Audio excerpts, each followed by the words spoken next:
कल जो हम लोगों ने किया था उसमें कोई डाउट? अनुराग, जी सर। कोई डाउट है कल की क्लास? नहीं सर, कल की तो वो सारा मुझे सब समझ में आ गया था, मतलब जो कॉन्फ़िगरेशन थी वो आ गई समझ में। जी सर। तो आज स्विच स्टार्ट करें या फिर ओएसपीएफ भी देख लें एक बार? ओएसपीएफ एक बार देख लो सर। ठीक है, ओएसपीएफ को भी देख लेते हैं।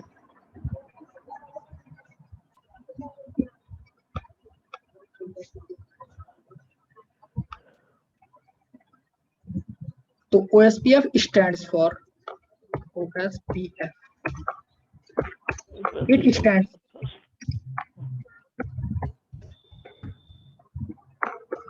Open System Interconnect, Open Shortest Path. वैसा ही याद आ जाता है।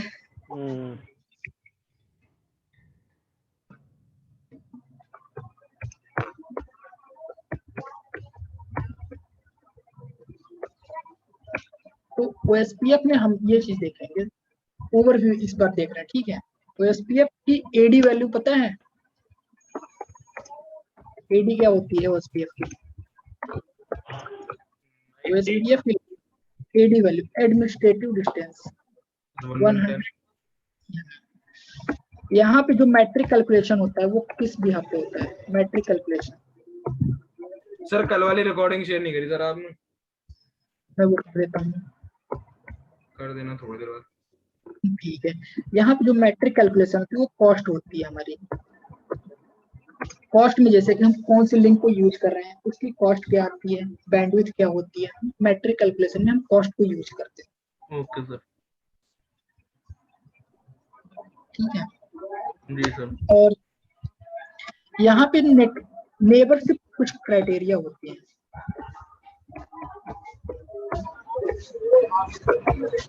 Neighbourship criteria. सर इतना डिस्टरबेंस किसके में आ रहा है? कैसा डिस्टरबेंस आ रहा है? मतलब आवाज का थोड़ा क्लैशिंग आ रही है, मतलब आवाज थोड़ा क्लैश हो रही है। पीछे भी बैकग्राउंड आवाज आ रही है सर।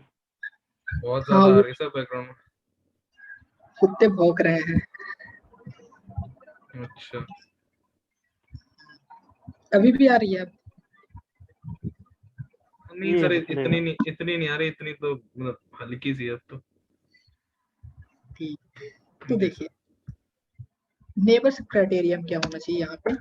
एरिया हमारे सेम होने चाहिए, एरिया मस्ट मैच। एरिया हमारा यहाँ पे यूज होता है वो एरिया सेम होने चाहिए। ठीक है सर। ठीक है, और राउटर आईडी यहाँ पे यूज होती है, तो राउटर आईडी यूनिक होनी चाहिए। Router ID should be unique. Okay sir.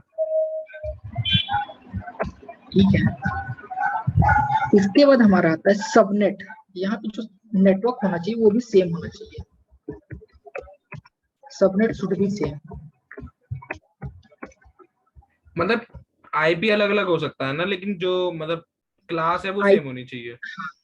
मतलब अगर हम जैसे कि दो राउटर का हम यूज कर रहे हैं तो दो राउटर के नेटवर्क एक होने चाहिए, एक ही नेटवर्क में दोनों राउटर होने चाहिए। मतलब क्लास एक होनी चाहिए ना बस।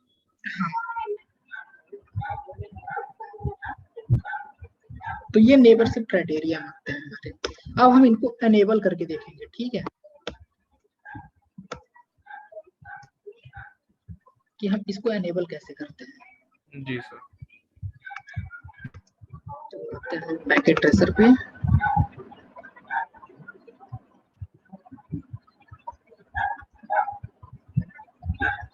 हम यहाँ पे 3 राउटर्स को यूज करेंगे। सर आप वायरशार्क भी पढ़ाते हो? वायरशार्क जो हमारे होते हैं वो पैकेट को कैप्चर करने के लिए यूज होते हैं। लिनक्स में भी? लिनक्स में भी। बस सिर्फ पैकेट, मतलब पैकेट कैच करके फिर क्या करते हैं? वो हम दिखाते हैं कि पैकेट के बैकएंड पे क्या चीजें हो रही हैं। बैकएंड पे मतलब? उसी बस प्रैक्टिकल करके दिखा दें। अच्छा, वायरशार्क भी है हमारे कोर्स में?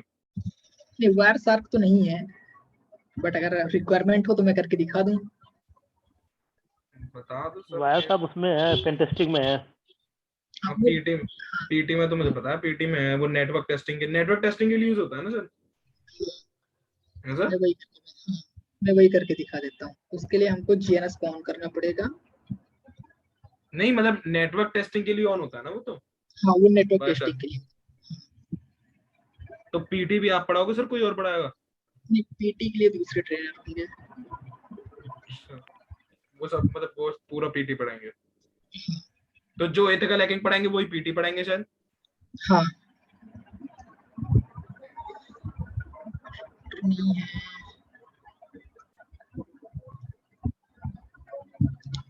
काफी टाइम के बाद ये डिवाइस को मैं ओपन किया।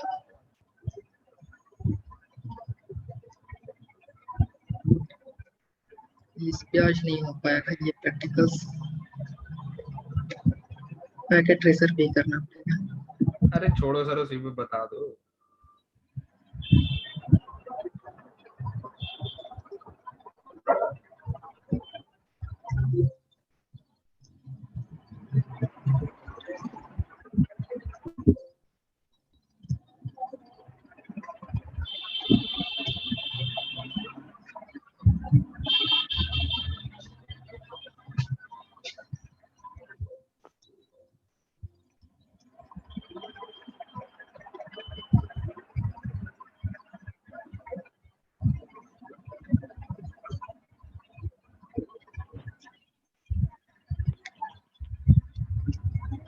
तीन राउटर्स को ऐड करेंगे, इन तीनों पे रन करेंगे हम OSPF को।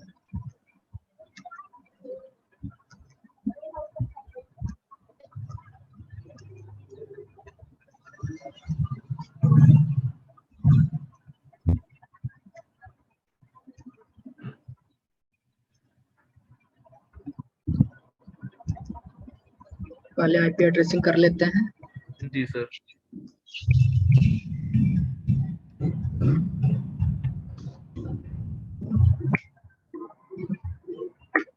इंटरफेस F0/0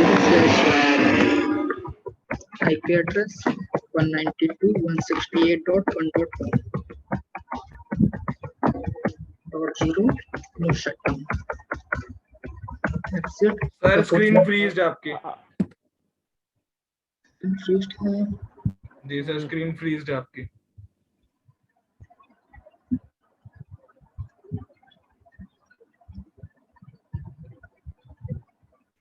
अब आ रही है।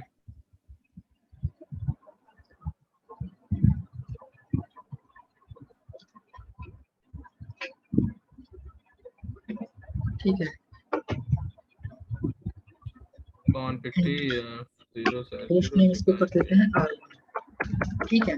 Okay sir. राउटर 1 पे हमने show IP interface brief IP addressing कर दी है। अब हम पे राउटर 2 पे enable free interface F0/0 IP address 192.168.1.2।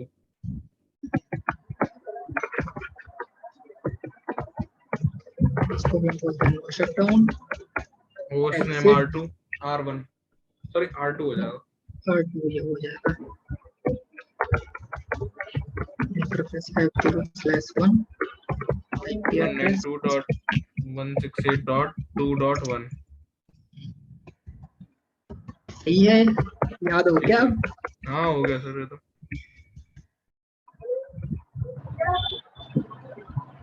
उसको नो शटडाउन तो किया ही नहीं आपने। नो शटडाउन कर दिया। अच्छा कर दिया था। इसको भी होस्ट नेम चेंज कर देते हैं, इसका कर देते हैं R3/01 वो 0/1। इसको हम आईपी एड्रेस दे देते हैं सर 0/1 होगा ना इस पे तो। नहीं, ये राउटर 3 है ना। अच्छा 1 का 0 पे जाएगा। हाँ, इसको भी हम बोल देते हैं नो शटडाउन। ये हमारा कोड बन के आ गया। ठीक है। अब हमारे तीनों राउटर्स पे आईपी एड्रेसिंग हो चुकी है। Okay sir. ठीक है। अब हम यहाँ पे एनेबल करेंगे OSPF को। तो OSPF को एनेबल करने से पहले देखिए, इसको IP राउटर। तो अभी यहाँ पे सिर्फ 1 का ही नेटवर्क आ रहा है, 2 का नेटवर्क नहीं आ रहा है। और सो आईपी प्रोटोकॉल अगर हम करते हैं तो कोई भी प्रोटोकॉल्स नहीं चल रहे हैं, ठीक है। ओके तो राउटर ओएसपीएफ। अब यहाँ पे प्रोसेस आईडी यूज होती है सबसे पहले। तो प्रोसेस आईडी चेंज हो सकता है, कुछ भी आप प्रोसेस आईडी रख सकते हैं, वो डजंट मैटर करता है, लेकिन एरिया आपका सेम होना चाहिए।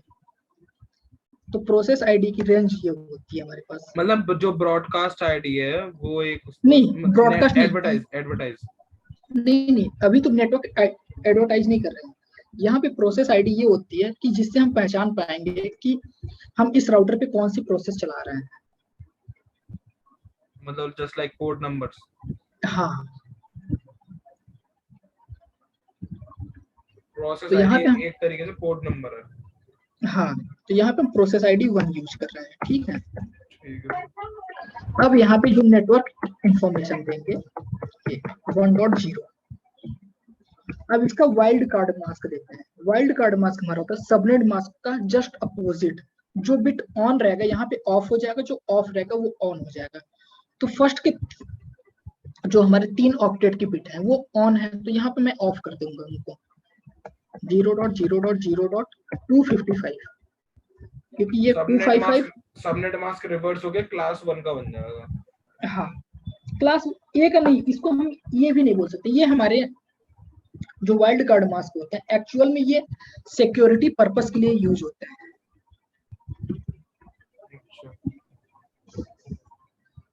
तो देखिए 255 255 255, इसको मैं 0 कर दिया, लास्ट में 0 था उसको मैं 255 कर दिया। अब इसके बाद यहाँ पे आता है हमारा एरिया। तो एरिया हमारा सेम होना चाहिए। बाय डिफॉल्ट सभी राउटर एरिया 0 में होने चाहिए, तो मैं यहाँ पे एरिया 0 ले रहा हूँ। अगर मैं इसको क्वेश्चन मार्क करूंगा तो ये देखिए, ये एरिया की डेसिमल वैल्यू होती है जो हम यूज कर सकते हैं।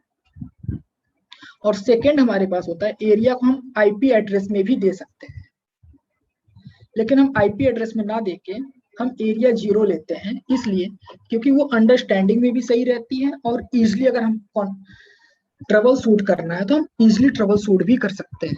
Okay sir. तो एरिया 0, दैट्स ऑल। यहाँ पे हमारा ओएसपीएफ हो गया अनेबल। अगर हम इसको देखना है तो सो आईपी प्रोटोकॉल आ गया। ठीक है सर, ये हमने ओएसपीएफ प्रोटोकॉल को अनेबल कर दिया है। एडी वैल्यू इसकी है 110। 8 सेकंड हुए हैं जिसको मैं अपडेट किया। अब देखिए 23 सेकंड, 25। ठीक है सर। अब एज इट इज हम राउटर 1 पे करेंगे। राउटर 1 पे हम यहाँ पे 2 नेटवर्क को एडवर्टाइज करेंगे, राउटर ओएसपीएफ। यहाँ पे ये मैंडेटरी नहीं है कि प्रोसेस आईडी सेम हो या फिर डिफरेंट हो। मैं यहाँ पे प्रोसेस आईडी में 2 यूज कर रहा हूँ, ठीक है। ठीक है सर। नेटवर्क 192.168.1.0 का नेटवर्क पहले मैं एडवर्टाइज करूंगा, ठीक है। एरिया हमारा सेम होना चाहिए, एरिया 0। सर एक मिनट सर, थोड़ा दोबारा बता देना ऊपर से। देखिए यहाँ पे हमारा प्रोसेस आईडी कुछ भी हो सकता है, ये जरूरी नहीं है कि प्रोसेस आईडी हमारा सेम हो। अरे नहीं, एक मिनट, ऊपर जो ओएसपीएफ आपने बताया था ये इस राउटर पे था। अच्छा, वो राउटर 0 पे था। हाँ, ये राउटर 0 पे था। ये चीज जब हम सो आईपी प्रोटोकॉल करते हैं तो ये हमको बता रहा है कि ओएसपीएफ प्रोसेस आईडी हम कौन सा यूज किए, 1। जो हम नेटवर्क को राउटिंग टेबल में जो नेटवर्क को एडवर्टाइज किया ये हमारा नेटवर्क है, और ये इंफॉर्मेशन के साथ, मतलब जो नेटवर्क एडवर्टाइज किया उसकी डिटेल्स। हाँ, उसकी डिटेल है। और गेटवे जो हमारा है वो 1.1 है, जो राउटर यूज, मतलब जिस राउटर हाँ, से राउटर के इंटरफेस पे जो है। ओके। और एडी वैल्यू इसकी है 110, ये डिफॉल्ट होती है, default is 110। Okay sir. 27 minute 27 second पहले हम लोगों ने इसको किया था। अगर सेम चीज अगर हम दोबारा करेंगे, देखिए अब ये 53, क्योंकि हमने वहां पे अब 2 कर दिए हैं, वहां पे भी हमने अपडेट कर दिया था 2 के नेटवर्क को। ठीक है। तो वो हमारी इंफॉर्मेशन आ गई है।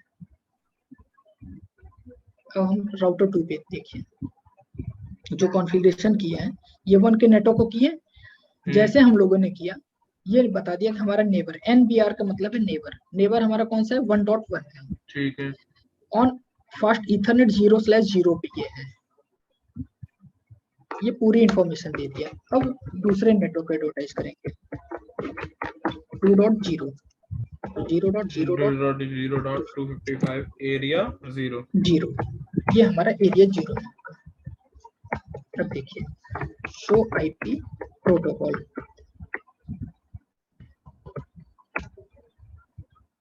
ये देखिए 1.1 और 2.1 ये दोनों इंफॉर्मेशन आ गई, और यहाँ पे हमने इन दोनों नेटवर्क को एडवर्टाइज किया था, तो ये इसकी अपडेट आ गई। ठीक है, अब देखिए शो आईपी राउट, अब यहाँ पे अभी भी हमारा डायरेक्टली कनेक्टेड, क्योंकि इस राउटर पे हमारा ये डायरेक्टली कनेक्टेड नेटवर्क है, 1 का नेटवर्क और 2 का नेटवर्क, राउटर 2 पे, इस राउटर पे 1 का भी नेटवर्क है और 2 का नेटवर्क है। अगर हम यहाँ पे बिफोर अनेबल OSPF को हम देखते हैं तो आईपी राउटर करके, तो सिर्फ यहाँ पे हमारे 2 का नेटवर्क ही आएगा, अभी देख रहे हैं सिर्फ अभी हमारा 2 का नेटवर्क आ रहा है। जब हम OSPF को अनेबल कर देंगे तो हमारे पास 1 का भी नेटवर्क आएगा, राउटर OSPF प्रोसेस में यहाँ पे 3 कर दे रहा हूँ, 192.168.2.0 एरिया 0, एरिया 0 जैसे मैंने यहाँ पे किया। अब देखिएगा 10 सेकेंड में हमारे पास एक मैसेज आएगा, ये देखिए आ गया, नेबर हमारा कौन सा 2.1 किस इंटरफेस पर फास्ट ईथरनेट 0/0 पे रिसीव हो रहा है, जी सर, लोडिंग डन हो गई, एडजेसेंसी ADJCHG का मतलब एडजेसेंसी यानी हमारा अप आ गया, प्रोसेस कौन सा हमने इस पे किया था 3। अब देखिए शो आईपी राउट 1 का नेटवर्क आ गया, ये O स्टैंड्स फॉर OSPF, 110/2 क्या है सर ये? 110 हमारा AD वैल्यू है, 2 हमारा कॉस्ट आ रहा है, कि यानी कि अगर हमको 1.0 के नेटवर्क पे जाना है तो 2 कॉस्ट आएंगे मेरे। अब देखिए 2 कॉस्ट का मतलब ये है, फर्स्ट यहाँ से गया, एक ये अपना काउंट किया, एक ये काउंट हुआ, 2 ये कॉस्ट को ऐड कर रहा है, एक इसके लिए हो गया, ठीक है, दूसरा जब रिसीव हो रहा है इसके लिए हो गया, तो 2 कॉस्ट आ रहा है हमारे, तो ये कॉस्ट को डिफाइन कर रहा है। ओके सर, ठीक है, अब देखिए शो आईपी प्रोटोकॉल 1.1 2.1 2.2 ये तीनों की इंफॉर्मेशन अब इस राउटर के पास है। जी सर, एक ये सेकंड, 4 मिनट पहले, ये राउटर 2 पे है? नहीं राउटर 3 पे अभी आना है। अच्छा, राउटर 3 पे तीनों की कैसे आ गई सर? अब देखिए 2.2 तो इसका खुद का रहेगा, ठीक है, 2.1 जहां से वो पैकेट को फॉरवर्ड करेगा, और 1.1 होगा जहां पे उस पैकेट को रिसीव होगा। अच्छा, और इसकी राउटर आईडी ये है 2.2, तो सभी डिवाइस की राउटर आईडी अलग अलग होंगी। देखिएगा इस राउटर 3 पे 2.2 है, ठीक है, अगर हम यहाँ पे देखते हैं तो यहाँ पे हमारे पास दूसरी राउटर आईडी होगी, शो आईपी प्रोटोकॉल, ये देखिए 2.1 है, हाईएस्ट राउटर आईडी जो इंटरफेस की हाईएस्ट आईपी एड्रेस जो होगी वो हमारी राउटर आईडी में यूज होती है। जी सर, ठीक है, ये चीजें हम लोगों ने स्टार्टिंग में डिस्कस कर ली थी प्रीवियस क्लास में, याद होगा तो, हाँ जी सर, कि router ID should be unique, और राउटर आईडी जो इलेक्ट होता है वो हाईएस्ट इंटरफेस की आईपी एड्रेस हो या फिर लूप बैक की आईपी हो, और इस डिवाइस पे 1.1 होगा। जी सर, ये देखिए राउटर आईडी 1.1,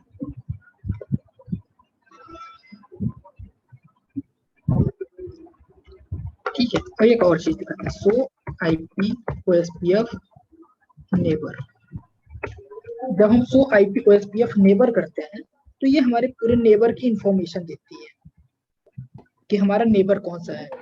हमारा नेबर है 2.1, सॉरी, नेबर की राउटर आईडी क्या है 2.1 है, और नेबर हमारा कौन सा है 1.2 है, और उसका इंटरफेस कौन सा है फास्ट ईथरनेट 0/0 है। जी सर। ठीक है, ये हमको सो आईपी ओएसपीएफ नेबर में दिखता है। और एक हमारे पास होती है सो आईपी ओएसपीएफ डेटाबेस।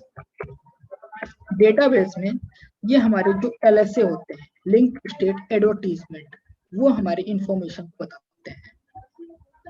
तो यहाँ पे ये हमारा राउटर एलएसए 1 है जो हमारा राउटर एलएसए है, और नेटवर्क एलएसए 2 होता है जो बाय डिफॉल्ट ये सभी राउटर्स पे जनरेट होते हैं। Okay sir. ठीक है, और सर इन दोनों की एज, ये राउट जो LSA1 है, LSA1 में राउटर 1, राउटर 2 और राउटर 3 की एज सेम कैसे है? देखिए, अब राउटर 2 पे जब ये रिसीव हो रहा है 2.1 और 2.2, तो राउटर 2 जो हमारा है ये सेम नेटवर्क पे है, जी सर। इसलिए इनकी एज जो है वो सेम रहेगी। तो ऊपर वाले की? ऊपर वाला ये हमारा खुद का है, लिंक आईडी ये है कि जो हमारे राउटर के इंटरफेस की आईडी है वो हमारी लिंक आईडी है। एडवर्टीज करने वाला राउटर कौन सा है 1.1 है 1 के लिए, 2.1 के लिए 2.1 है, और 2.2 के लिए 2.2 है। लेकिन अगर ये राउटर की इंफॉर्मेशन दे रहे हैं, अगर हम नेटवर्क की इंफॉर्मेशन अगर देखना चाहते हैं, देखिए ये है,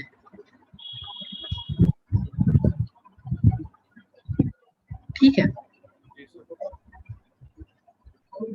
और यहाँ पे एक आता है प्रोसेस। अगर ये कमांड नहीं दे रहा है,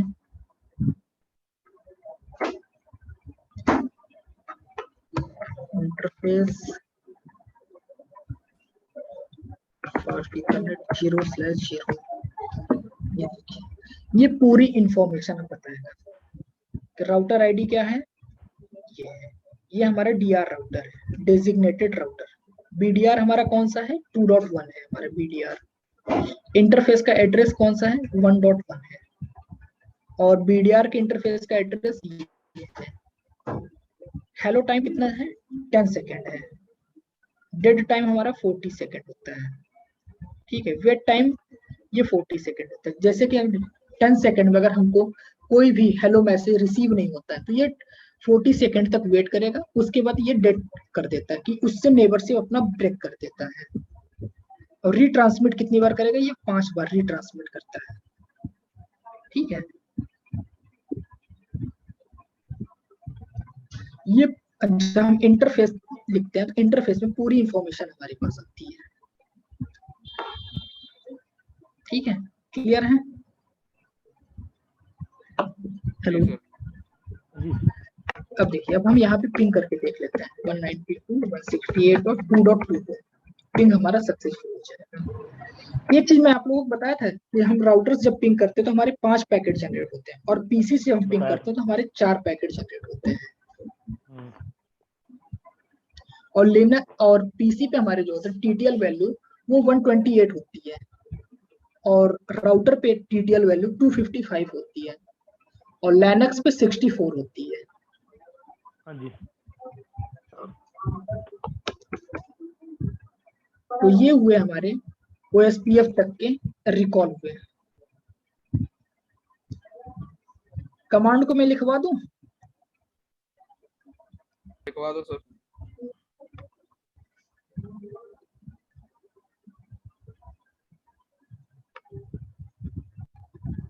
इसको कर देते हैं कॉपी,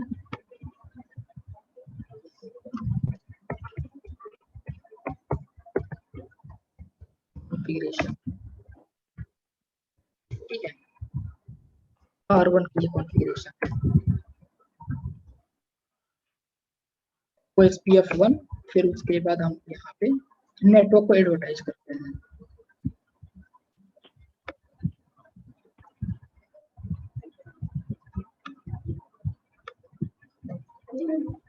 ये राउटर 1 की कॉन्फ़िगरेशन भी कंप्लीट।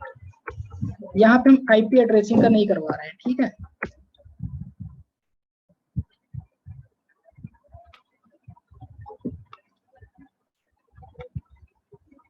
अब एज इट इज हम राउटर 2 पे कर देते हैं।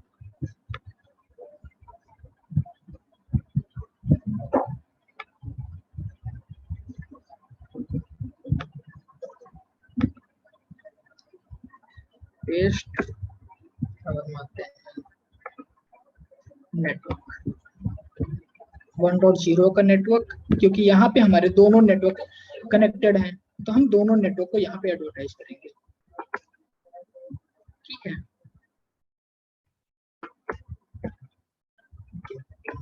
ये राउटर 2 का हो गया। एज इट इज हम राउटर 3 का करेंगे।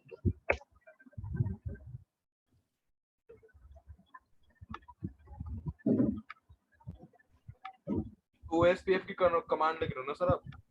हाँ, OSPF की कमांड। हाँ,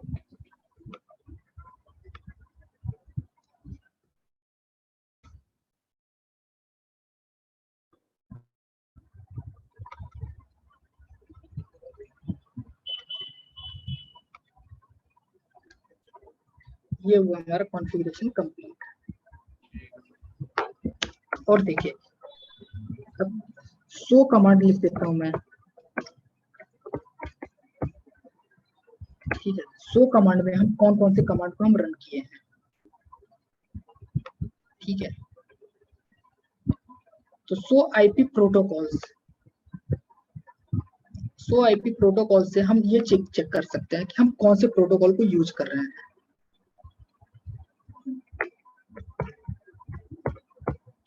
ठीक है। उसके बाद हमारे आता है, अगर हमको राउटिंग टेबल चेक करनी है तो show IP route, routing table को चेक करने के लिए, ठीक है।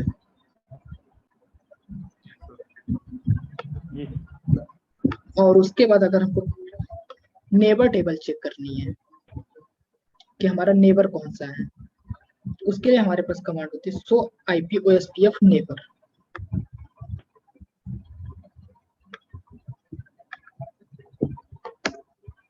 Show IP OSPF neighbour.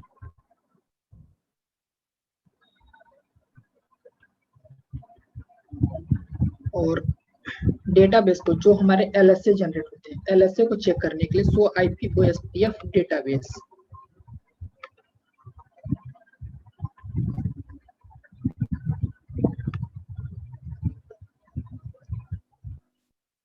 ठीक है। और इंटरफेस की पूरी इंफॉर्मेशन चाहिए कि हमारे इंटरफेस पे कौन कौन से प्रोसेस यूज हुए हैं, उसके लिए कमांड होती है शो आईपी इंटरफेस, उसका इंटरफेस का नाम और नंबर। क्या सर, क्या? इंटरफेस और इंटरफेस का नाम, अगर सीरियल है तो सीरियल, फास्ट ईथरनेट है तो फास्ट ईथरनेट, ईथरनेट है तो ईथरनेट, फिर उसके बाद उसका नंबर कि कौन सा नंबर वो यूज कर रहा है, ठीक है। ये सभी शो कमांड है ओएसपीएफ को चेक करने के लिए, ठीक है। हेलो, तो ये हुए हमारे ओएसपीएफ के कॉन्फ़िगरेशन।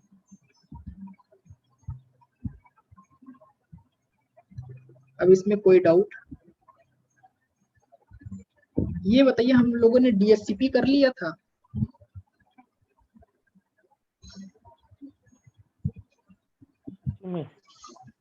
डीएससीपी नहीं किए थे ना? नहीं, राउटर में नहीं किया। नहीं सर। तो आज हम लोग डीएससीपी करेंगे, ठीक है। आज हम लोग डीएससीपी को कॉन्फ़िगर करके देखेंगे राउटर्स पे, ठीक है। 5 मिनट का टाइम दीजिएगा, मैं स्टार्ट करता हूँ फिर, ठीक है। डीएससीपी की कॉन्फ़िगरेशन हम करेंगे, इसी हम राउटर पे करेंगे, ठीक है। हम यहाँ पे एक एंड डिवाइस को कनेक्ट करेंगे स्विच को पहले, और स्विच की हेल्प से हम एंड डिवाइस को DHCP से IP देंगे। ठीक है,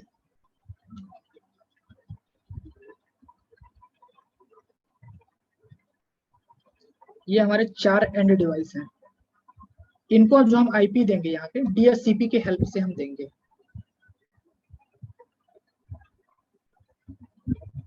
रिकॉर्डिंग को स्टार्ट कर देते हैं। चलिए रिकॉर्डिंग स्टार्ट है।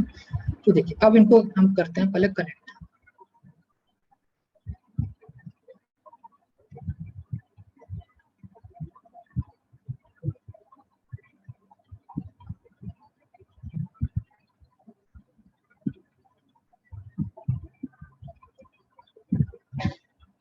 अब इस राउटर पे एक हम सबसे पहले एंड डिवाइस के लिए एक IP एड्रेसिंग करेंगे। ठीक है, तो यहाँ पे हम 10 के नेटवर्क को हम एडवर्टाइज करके फिर उसका DHCP को अनेबल करते हैं। तो फास्ट ईथरनेट 0/1 पे एक IP एड्रेस कर देते हैं।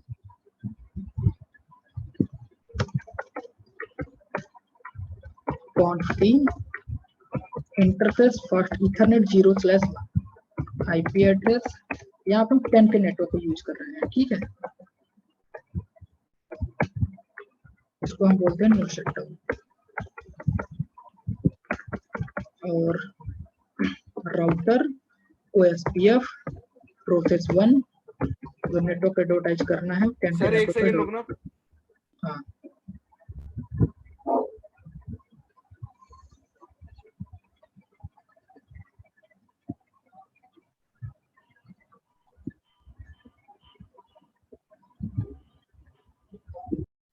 तो देखिए अब हम क्या कर रहे हैं, इस राउटर को सबसे पहले एडवर्टाइज कर दे रहे हैं OSPF में कि हमारे एंड डिवाइस हमारे राउटर के साथ कम्युनिकेट कर सके।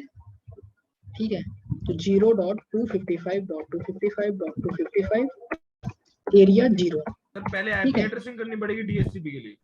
हाँ DHCP, क्योंकि हमको IP जो मिलेगी तो हमारे DHCP सर्वर को भी तो IP मिलनी चाहिए।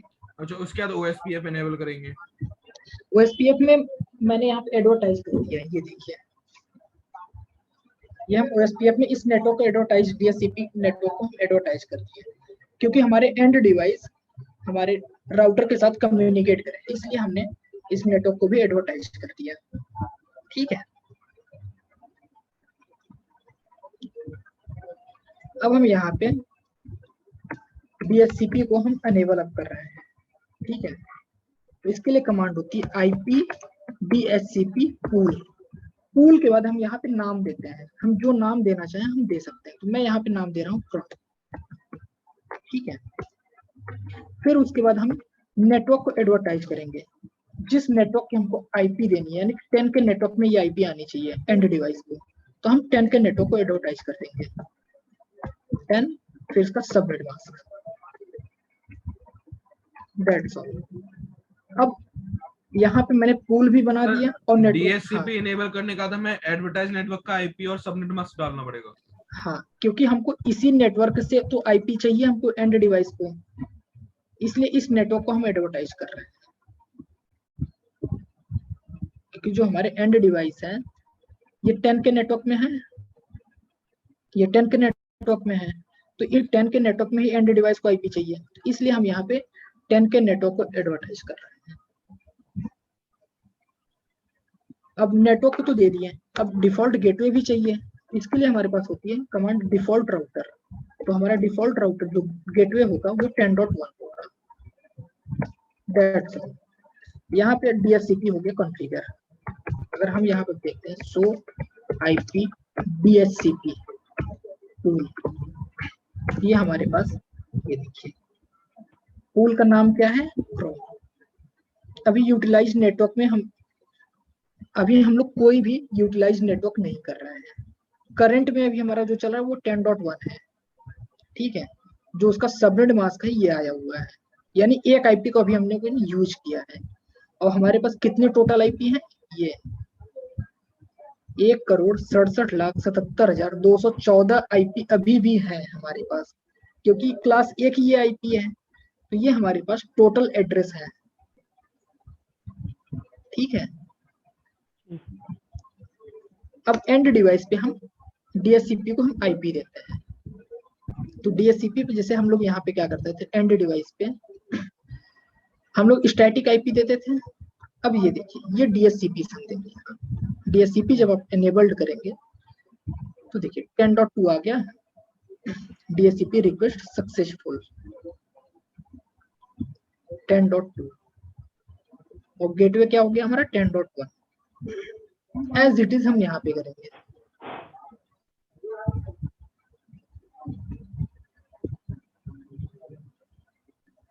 टेन डॉट थ्री,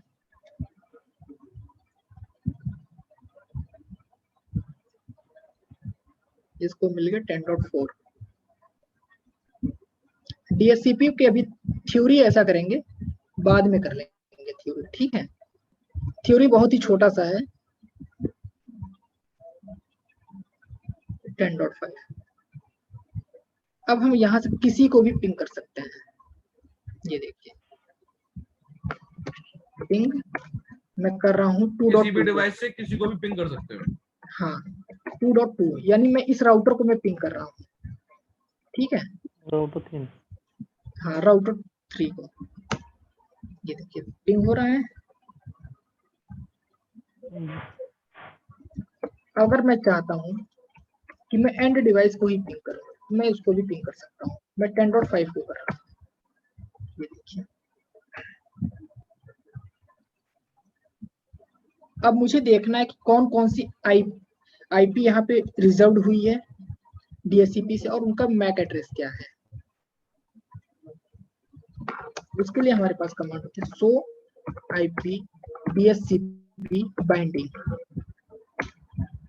ये देखिए 10.2 का ये मैक एड्रेस है, 10.3 का ये मैक एड्रेस है, 10.4 और 10.5। इनको कैसे आईपी मिला है, ऑटोमेटिक यानी डायनेमिक आईपी इनको मिला हुआ है, ठीक है। अब अगर मैं यहाँ पे चाहता हूँ एक्सक्लूड करना, एक्सक्लूड का मतलब ये होता है कि मैं चाहता हूँ कि 10.0.0.30 के बाद ये एंड डिवाइस को आईपी मिले, तो मैं यहाँ पे एक्सक्लूड कर दूंगा, उतने आईपी को मैं एक्सक्लूड कर दूंगा, तो 30 के बाद ही इन सब डिवाइसेस को आईपी मिलेगी। वो चीज करने के लिए कॉन्फ़िगर टर्मिनल में IP DHCP exclude address, exclude address में आप एक रेंज बता दीजिए कहां तक की आईपी ना हो। मैं 10.2 से लेके, ठीक है, मैं यहाँ पे दे रहा हूँ 10.0.0.125, इतनी आईपी हमारी रिजर्व हो जाएगी, इसके बाद हमारी आईपी यूज होगी, ठीक है। अब हम एंड डिवाइस को हम फिर से अगर हम आईपी देंगे तो वो 126 से हमारी आईपी रिजॉल्व होगी। देखिए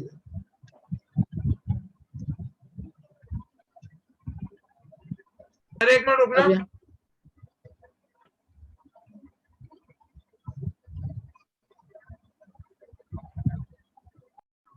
तो देखिए, अब जैसा कि हम लोगों ने यहाँ पे देखा, एंड डिवाइस को जो आईपी मिली हुई है वो 126 आईपी मिली है, कि अब मेरे 2 से लेके 125 तक जो आईपी है वो एक्सक्लूड हो गई है। वो मैं इन फ्यूचर, जैसे कि मैं किसी जो हमारे एंड डिवाइसेज हैं, हेलो जी सर। तो वहां से अब ये एक्सक्लूड हो गया है। अगर मैं उसको, जैसे जो हमारे एंड डिवाइसेज हैं, अब वो एंड डिवाइस जैसे हमारे पीसी हुए, प्रिंटर हुए, ठीक है, जो हमारे कभी मूवेबल नहीं होते हैं, उनको हम ये आईपी दे सकते हैं। एक्सक्लूड करने का फायदा किया हुआ सिर्फ, सर। हाँ जो रिजर्व किए हैं, जैसे हमारे प्रिंटर जो होते हैं वो एक जगह अगर लग जाते हैं तो वहीं पे रहते हैं, हाँ, तो इसलिए हम कुछ आईपी को एक्सक्लूड कर देते हैं। ओके। जैसे प्रिंटर हो गए, सर्वर हो गए, कुछ ऐसे डिवाइसेज होते हैं जो एक ही जगह होते हैं, वो कभी चेंज नहीं होते, उसके लिए हम एक्सक्लूड करते हैं ये आईपी एड्रेस को।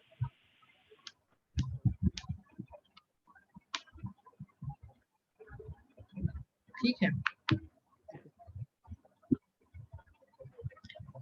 तो ये हमारे पास कमांड होती है, इसको भी मैं लिख देता हूँ डीएचसीपी के लिए।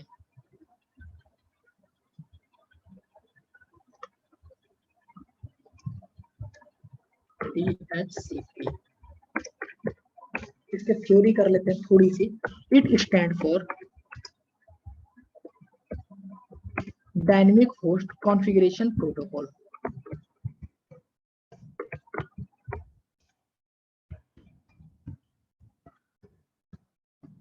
Configuration, dynamic host configuration protocol.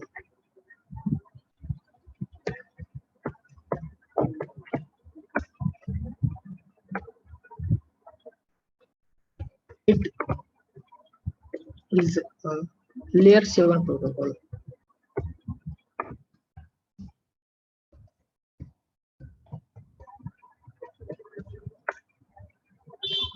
Its port number is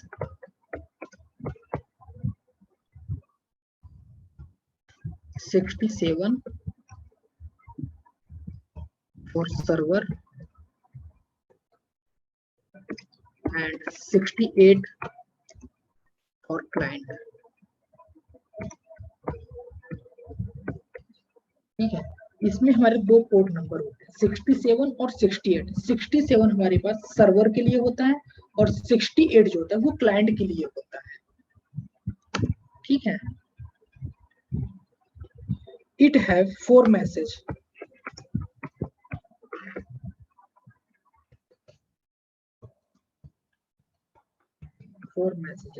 अब वो 4 मैसेजेस क्या होते हैं? डोरा स्टैंड फॉर डी। जो हमारा डी होता है, D stand for discover. Discover message होता है। ये डिस्कवर मैसेज हमारा डीएचसीपी को फाइंड करने के लिए यूज होता है। It is use to find DHCP server.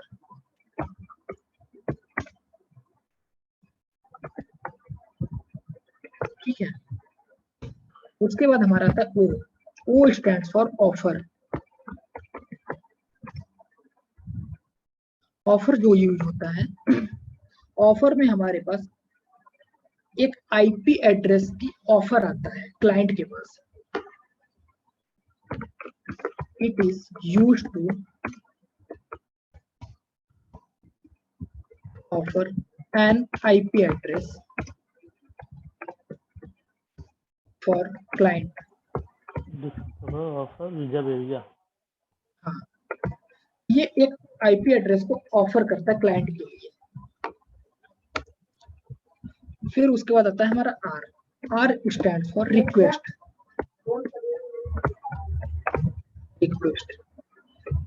Request जो यूज होता है, इट इज यूज टू। अब रिक्वेस्ट तो आ गया। अब रिक्वेस्ट में क्लाइंट हमारा सेंड करता है डीएचसीपी सर्वर को, can I keep this IP.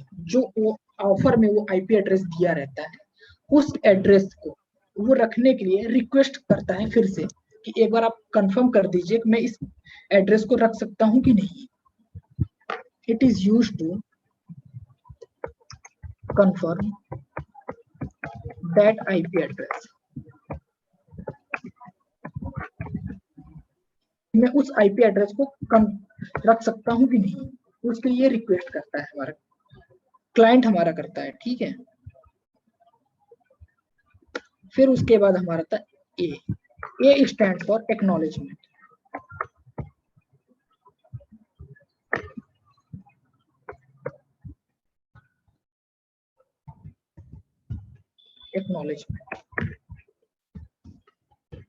it is used to acknowledge।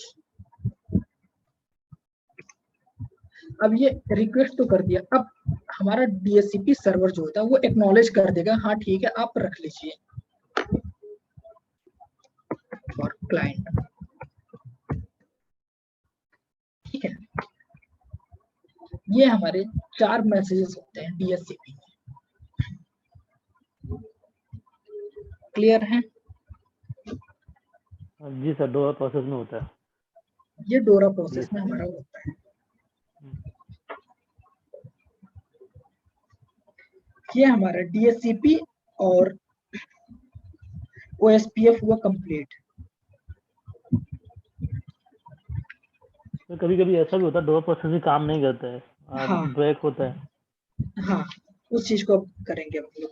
यहाँ पे जैसे हमारे DHCP सर्वर अगर हमें रिप्लाई नहीं देते हैं, या फिर अगर हम यहाँ पे जैसे कि जो आईपी हमारी यूज हो रही है अगर वो हमारी आईपी फुल हो जाती है, तो यहाँ पे एक आईपी हमको मिलती है अपीपा की आईपी, हाँ जी। जो कि अपीपा की आईपी हमारी जो होती है 169.1 हाँ 254.0.0 से लेके 169.254.255.255 ये रेंज होती है अपीपा की रेंज। तो यहाँ पे कंक्लूजन में मैं लिख देता हूँ, if DHCP server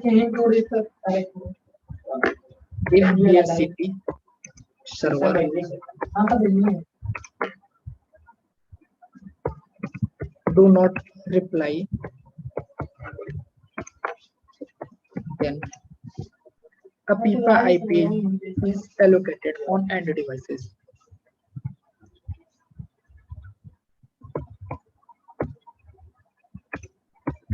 IP is allocated on end device. जब हमारी DHCP सर्वर जैसे कि उसके पास जो रेंज है अगर वो फुलफिल हो गई या फिर कोई रीजन से वो रिप्लाई नहीं दे रहा है, ठीक है, वो हमारे नेटवर्क में एक्टिव नहीं है, तो वो क्या होगा वहां पे हमारे अपीपा की आईपी यूज होती है। अपीपा stands for automatic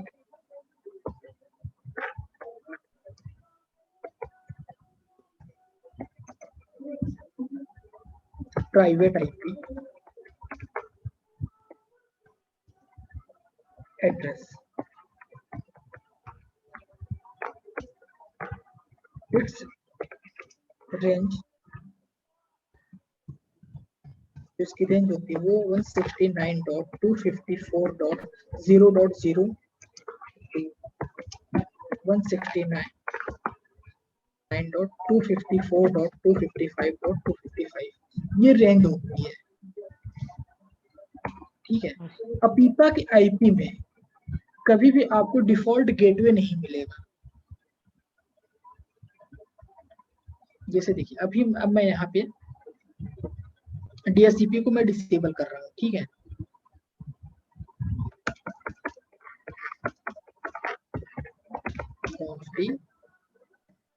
no IP DHCP rule from, ठीक है, मैंने यहाँ पे DHCP को डिसेबल कर दिया है। अब देखिएगा ध्यान से यहाँ पे स्टैटिक, अब मैं DHCP जब मैं करूंगा तो यहाँ पे अपीपा की जो आईपी आएगी जी अपीपा आईपी, ये अपीपा की आईपी, यहाँ पे देखिए डिफॉल्ट गेटवे हमारे पास नहीं आएगा। अपीपा के आईपी में हमारे पास डिफॉल्ट गेटवे नहीं होता है। ऐसा क्यों होता है, कोई रीजन बता सकते हैं?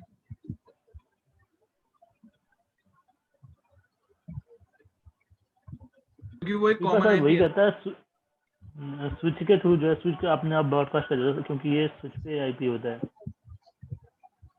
अगर मैं स्विच को नहीं भी अगर यूज करूंगा फिर भी हमारे पास अपीपा की आईपी आ जाती है। हाँ आता है सर।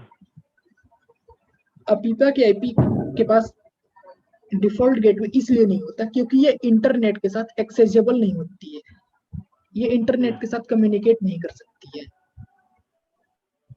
इसलिए, और ये सिर्फ अपीपा टू अपीपा ही कम्युनिकेट करेगी, मतलब सेम नेटवर्क में होगा तभी ये कम्युनिकेट करेगा, डिफरेंट नेटवर्क में कभी कम्युनिकेट नहीं करती है। मतलब कि क्योंकि अगर एक सिस्टम में अपीपा है एक सिस्टम में अपीपा नहीं है तो नहीं कनेक्ट करेगा। नहीं, हाँ नहीं ये कम्युनिकेट करेगी। दोनों के पास अपीपा की आईपी होनी चाहिए तभी ये कम्युनिकेट करेंगे। बट ये यानी लोकल जैसे में हम कनेक्ट करेंगे सर ये। हाँ लोकल में सिर्फ ही कम्युनिकेट कर पाएंगे। ओके। जैसे कि देखिए अब यहाँ पे अगर मैं सिर्फ एंड डिवाइस को अगर मैं कम्युनिकेट कराना चाहता हूँ तो अपीपा की आईपी से हम कम्युनिकेट करा सकते हैं, जो हमारी अपीपा की आईपी होगी हम उनके साथ कम्युनिकेट करा सकते हैं। लेकिन अगर मैं चाहूँ कि डिवाइस को अपने गेटवे को या फिर किसी और डिवाइस को कम्युनिकेट कराना चाहूँ तो हम नहीं करा सकते हैं। क्योंकि बाहर दूसरे नेटवर्क में कम्युनिकेट करने के लिए डिफॉल्ट गेटवे होना जरूरी है, जो कि अपीपा हमको प्रोवाइड नहीं करवाती है।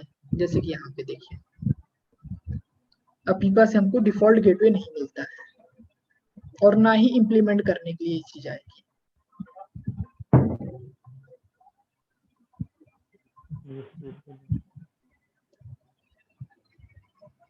क्लियर है?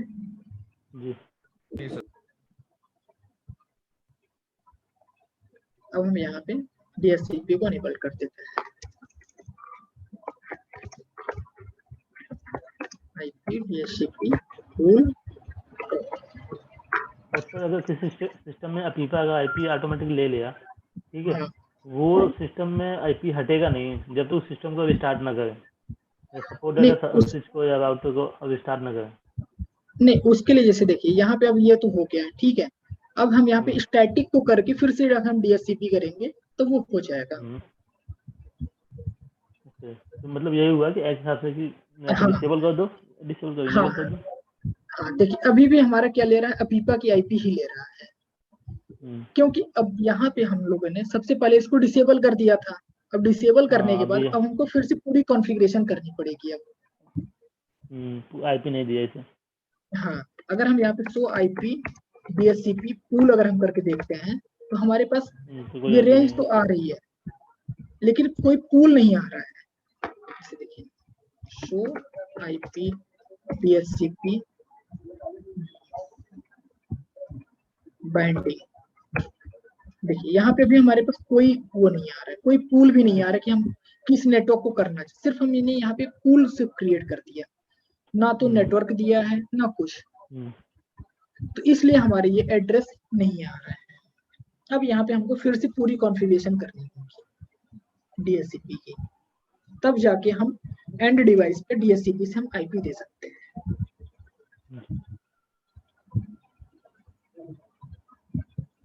क्लियर है? हाँ जी। अनुराग, जी सर। कोई डाउट? तो सर